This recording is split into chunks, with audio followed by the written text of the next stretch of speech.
ओम नमः शिवाय।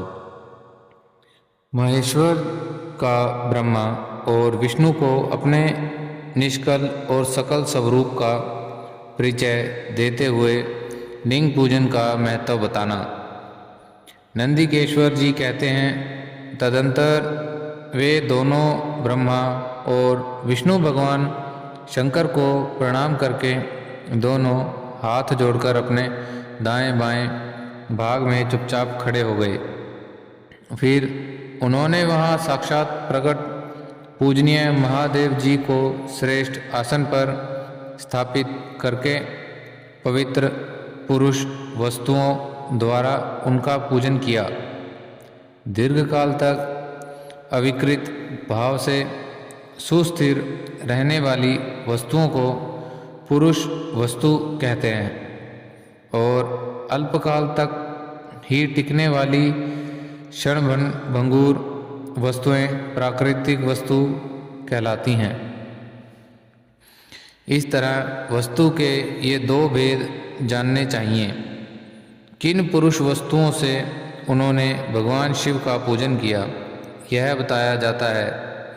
हार, नूपुर, केयूर, किरीट, मणिमय कुंडल, यज्ञोपवीत उत्तरीय वस्त्र, पुष्पमाला, रेशमी वस्त्र, हार, मुद्रिका, पुष्प, तांबूल, कपूर, चंदन एवं अगुरु का अनुलेप, धूप, दीप, श्वेत छत्र, व्यंजन, ध्वजा, चंवर तथा अन्याय दिव्य उपहारों द्वारा जिनका वैभव वाणी और मन की पहुँचने से परे था, जो केवल पशुपति परमात्मा जी के ही योग्य थे।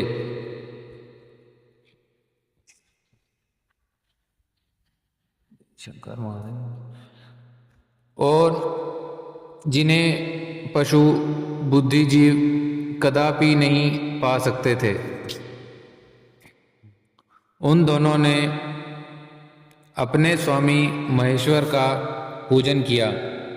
सबसे पहले वहाँ ब्रह्मा और विष्णु ने भगवान शंकर की पूजा की।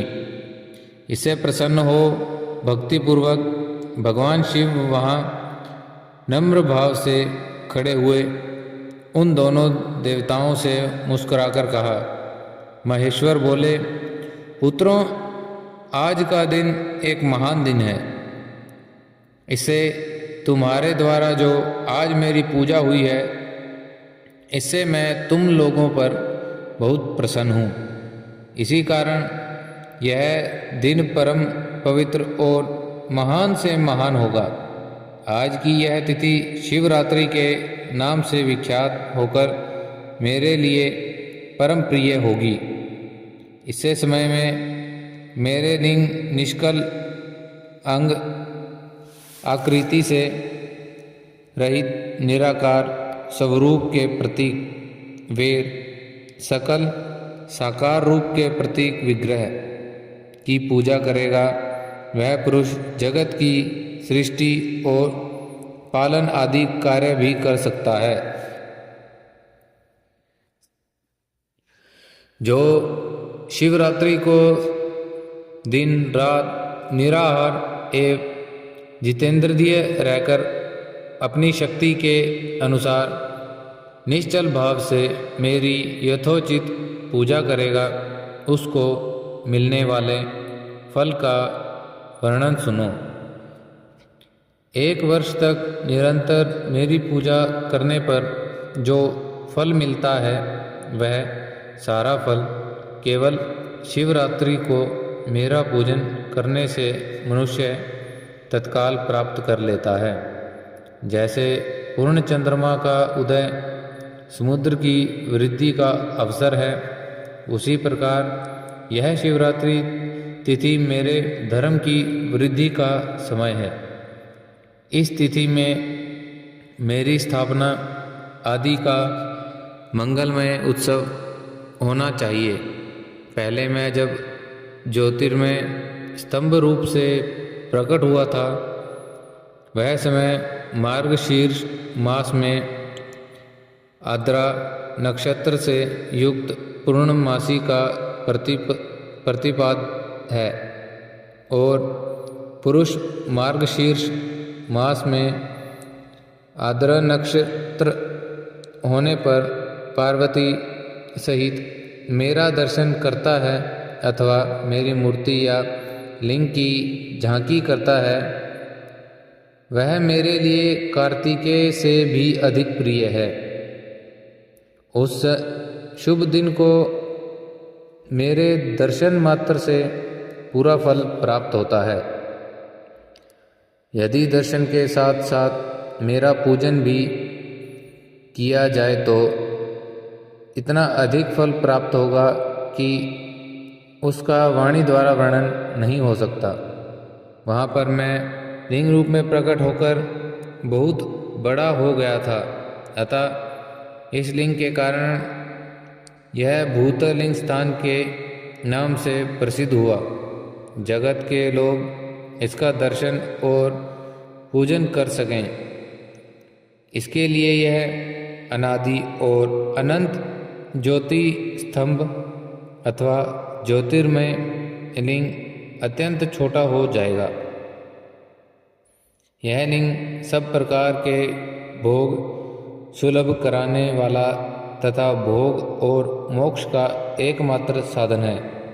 इसका दर्शन, स्पर्श और ध्यान किया जाए तो यह प्राणियों को जन्म और मृत्यु के कष्ट से छुड़ाने वाला है। अग्नि के पहाड़ जैसा जो यह शिवलिंग यहाँ प्रकट हुआ है, इसके कारण यह स्थान अरुणाचल नाम से प्रसिद्ध होगा। यहाँ अनेक प्रकार के बड़े बड़े तीर्थ प्रकट होंगे। इस स्थान में निवास करने या मरने से जीवों का मोक्ष तक हो जाएगा। मेरे दो रूप हैं, सकल और निष्कल। दूसरे किसी के ऐसे रूप नहीं हैं। पहले मैं स्तंभ रूप में प्रकट हुआ, फिर अपने साक्षात रूप से। ब्रह्म भाव मेरा निष्कल रूप है और महेश्वर भाव सकल रूप है। ये दोनों मेरे ही सिद्ध रूप हैं। मैं ही परब्रह्म परमात्मा हूँ। कलायुक्त और अकल मेरे ही स्वरूप हैं। ब्रह्म रूप होने के कारण मैं ईश्वर भी हूँ। जीवों पर अनुग्रह आदि करना मेरा कार्य है। ब्रह्मा और केशव मैं सबसे बृहद और जगत की वृद्धि करने वाला होने के कारण ब्रह्म कहलाता हूँ।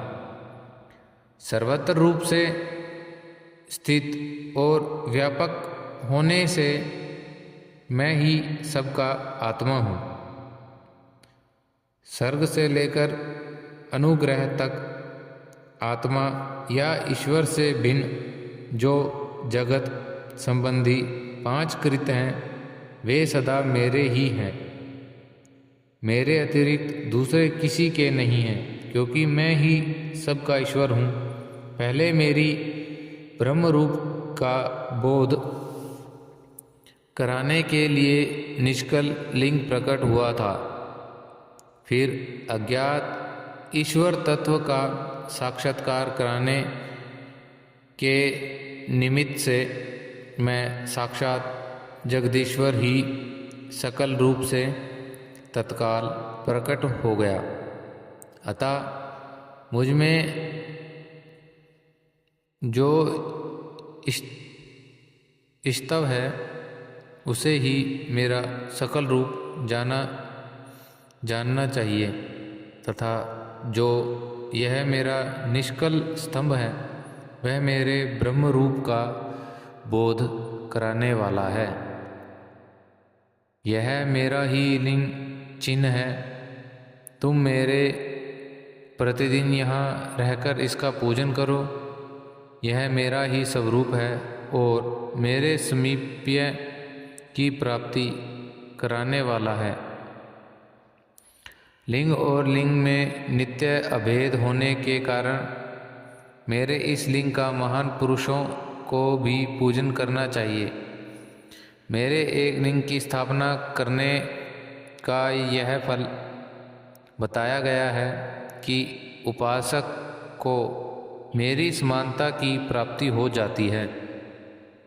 यदि एक के बाद दूसरी शिवलिंग की भी स्थापना कर दी गई तब तो उपासक को फलस्वरूप से मेरे साथ एकांत मोक्ष रूप फल प्राप्त होता है।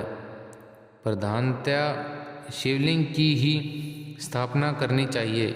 मूर्ति की स्थापना उसकी अपेक्षा गौण कर्म है। शिवलिंग के अभाव में सब ओर से सवेर मूर्ति युक्त होने पर भी वह स्थान क्षेत्र नहीं कहलाता।